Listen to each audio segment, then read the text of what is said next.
За сайн байцгаана уу? Та бүхэнд энэ өдрийн мэндийг хүргэе.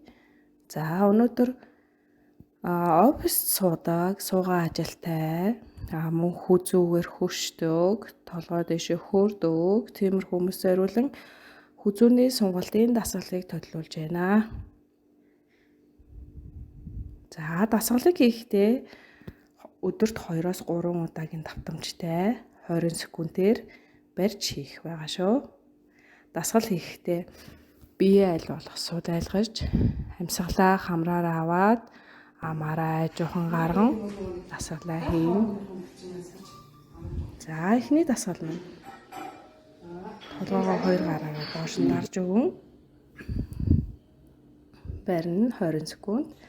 За дараагийнх нь эрүүнээсээ тулж өгөөд хоошоо барьж өгнө.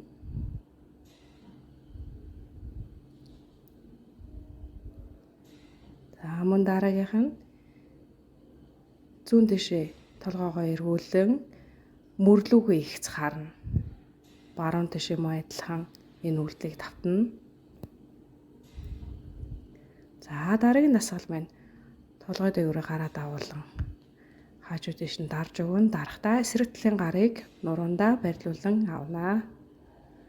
Эсрэг талтаа мөн адил хийлээ.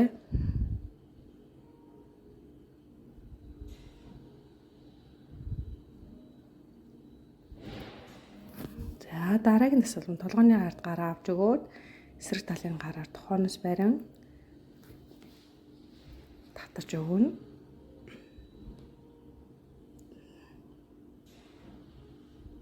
За эсрэг талдаа мөн адилхан тухайн нуглан эсрэг талын гараараа тухайноосоо барин татаж өгнө. Бие аль болох сул айлгаад амьсгалаа хамраараа аваад амаараа зөөлөн гаргана шүү. Амьсгал ерөөсөө төгчихгүй. За сүүлийн дасгал маань болохоор гараа их зурагш нь барьж өгөөд зээж рүүгээ шахаж өгнө. Эсрэг талдаа мөн адилхан.